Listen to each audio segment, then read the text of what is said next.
वर्ष 2025 में शराब का नया टेंडर हुआ, जिसको लेकर नई दुकानें खोली जा रही हैं। हम इस समय मौजूद हैं काली महाल में, जो मुगलसराय कोतवाली क्षेत्र में पड़ता है। यहाँ भारी संख्या में महिलाएं, युवा इकट्ठा हैं और वो शराब की दुकान खोलने को लेकर विरोध कर रहे हैं। हम इनसे जानने का प्रयास करते हैं कि क्या ऐसा कारण है, क्योंकि यहाँ से चंद कदम दूरी पे शराब की दुकान खुली थी। उसके बाद अब पुनः नया दुकान हुआ है, तो नए जगह खोला जा रहा है। तो इनका विरोध है कि आसपास मंदिर है और तमाम दिक्कतें होती हैं इस दुकानों से। इनसे ही जानते हैं कि क्या दिक्कतें हैं और क्या परेशानी हो रही है, क्यों विरोध कर रहे हैं। क्या नाम होगा आपका? मेरा नाम आदर्श जायसवाल, वार्ड नंबर 2 सभासद प्रतिनिधि। मैं यहाँ का मूल निवासी भी हूँ और रावत बस्ती में ही पला बड़ा हूँ। यही मेरा परिवार है, इसी के लिए जीता हूँ और मरता हूँ।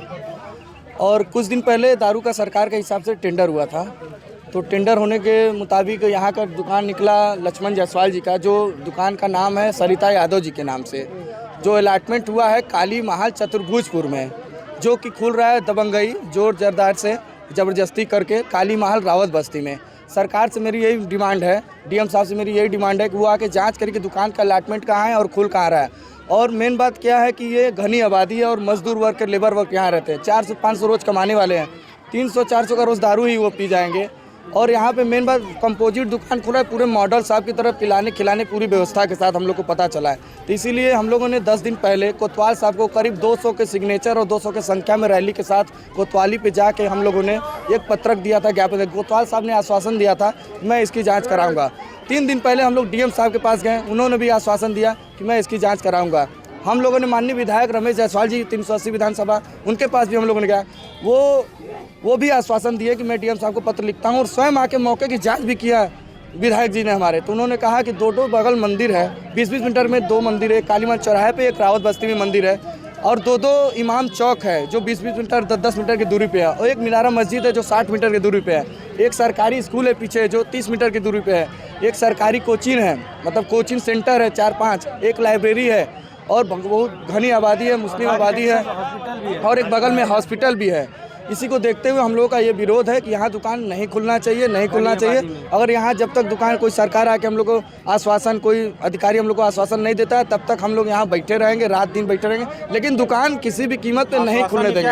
और अगर दुकान कोई एक्शन नहीं ले गया, हम लोग को इतना कागज़ देने के बाद अगर कोई एक्शन नहीं लिया जाता है, तो यहाँ पे जो नहीं होना है वो भी हो सकता है, तांडव होगा, हर चीज़ होगा, लेकिन दुकान नहीं खुलेगा। पैसा बांट के दुकान नहीं खोलना है। जहाँ दुकान अलॉटमेंट है, हम लोगों का सरकार का विरोध नहीं है, लेकिन स्थान का विरोध है। जहाँ स्थान पे अलॉटमेंट हुआ है वहाँ दुकान खोला जाए, मेरी यही सरकार से गुजारिश है। और मैं यहाँ कुछ और लोग हैं, चिलचिलाती धूप में देखिए सर पे गमछा बांध के खड़े हैं। इनसे बात करते हैं, क्या दिक्कतें हो रही हैं आपको? दारू का दुकान नहीं खुलना चाहिए, क्योंकि ये दलित बस्ती है, यहाँ पे छोटे छोटे बच्चे हैं, उन लोगों को आने वाले भविष्य में बहुत दिक्कत होगा। इसलिए हम लोगों की डिमांड है कि ये दुकान नहीं खुलनी चाहिए। बगल में सामुदायिक भवन है और 20 मीटर पे मंदिर है, और एक मंदिर अगर काली महल चौराहा पे है वो भी 20 मीटर के दायरे में ही होगा, और पीछे सरकारी स्कूल है और बगल में हॉस्पिटल है। यही सब हम लोगों से अनुरोध है। 5 कोचिंग सेंटर है सर, यहाँ पर जो है कि बहुत असर पड़ सकता है सर, मतलब ये शराब का दुकान खुलने से या मतलब बियर बार खुलने से। ठीक है सर, तो हम लोगों का डिमांड यही है, आश्वासन नहीं सर, हम लोगों को मतलब कि ये होना चाहिए कि मतलब ये बंद होना दुकान चाहिए, नहीं खुले, और ये खुलेगा ही नहीं सर, इसके लिए चाहे जो कुछ भी हो जाए। ठीक है सर, मैं यहाँ का निवासी हूँ सर, रावत बस्ती का। देख रहे हैं धूप के कारण ऊपर तंबू का टेंट की व्यवस्था की जाए। पीछे देखते हैं, दिखाते हैं आपको। ये भारी संख्या में महिलाएं इकट्ठा हैं, और ये देखिए बुजुर्ग से लेके सब उम्र की महिलाएं इकट्ठा हैं। इनसे जानते हैं कि कितनी दिक्कतें हैं, क्या परेशानी है और क्या कारण हो गया। क्या नाम होगा आपका? मैं doctor Asha Rani, ward number 2 से। यहाँ पे गुंडागर्दी की वजह से दारू की ठेका खुल रही है, जो हम लोग आपत्ति सबको दे चुके हैं। डीएम, एसडीएम, जिला अधिकारी, ओपी अधिकारी, सब लोगों हम लोग को आश्वासन दिए, लेकिन कार्य कोई नहीं कर रहा है। पता नहीं पैसे पे बिके हैं लोग कि क्या कर रहे हैं। हम लोग दलित बस्ती के लोग धरना प्रदर्शन इसलिए किए हैं कि हम लोग को इंसाफ नहीं मिल रहा है। गुंडागर्दी की वजह से यहाँ दारू की ठेका खुल रही है। यहाँ जब हम लोग उन लोग को सूचना दे दिए, उन लोग को आके यहाँ पे देखना चाहिए, बंद करवाना चाहिए, लेकिन यहाँ पे किसी को कुछ नहीं पड़ा है।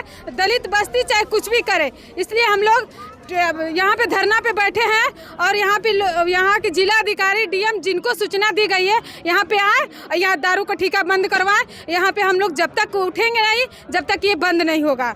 हम लोग बिना खाए पिए यहीं पड़े रहेंगे। देखते हैं हम लोग को इंसाफ कब देती है यहाँ की प्रशासन। अभी कोई अधिकारी मिलने आया था आप लोग? कोई अधिकारी का कुछ पता नहीं चला, न कोई अधिकारी का पता चला। अभी माननीय विधायक जी भी नहीं आए हैं, सूचना पता चला है कि अभी आएंगे, लेकिन अभी कोई न डीएम एसडीएम जिलाधिकारी कोई भी नहीं आया कि यहाँ पे आके सूचना पता चल रहा है। तो यहाँ ठेका खुल रहा है, यहाँ गुंडागर्दी हो रहा है, यहाँ पे हम लोग को धमकाया जा रहा है कि यहाँ खुलेगा ठेका।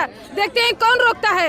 ये बताइए कि हम लोग दलित बस्ती के हैं, रावत बस्ती का है, तो ये हम लोग पर गुंडागर्दी करेंगे, गुंडागर्दी से यहाँ पे ठेका खुलवाएंगे। ये हम लोग कतई नहीं होने देंगे। हम लोग इतने कमजोर भी नहीं है कि किसी के सामने कमजोर पड़ जाए और किसी की धमकी से डर जाए। हम लोग अपना इंसाफ लेकर आएंगे। यहाँ ठेका नहीं खुलेगी तो नहीं खुलेगी। अगर प्रशासन आपकी बात नहीं मानता आप लोगों की तो क्या करेंगे आगे? हम लोग नहीं हटेंगे। हम लोग का एक ही वचन है कि हम लोग मर जाएंगे, मिट जाएंगे, लेकिन यहाँ ठेका नहीं खुलेगी। यहाँ ठेका का यहाँ कोई भी वार्ड नंबर 2 में कोई भी गलत काम करेगा हम लोग बर्दाश्त नहीं करेंगे। गुंडागर्दी नहीं सहेंगे, नहीं सहेंगे। तो ये आप देख सकते हैं महिलाओं के साथ साथ जन आक्रोश है शराब की दुकान खुलने को लेकर। चंदौली से Umesh Kumar, the news times.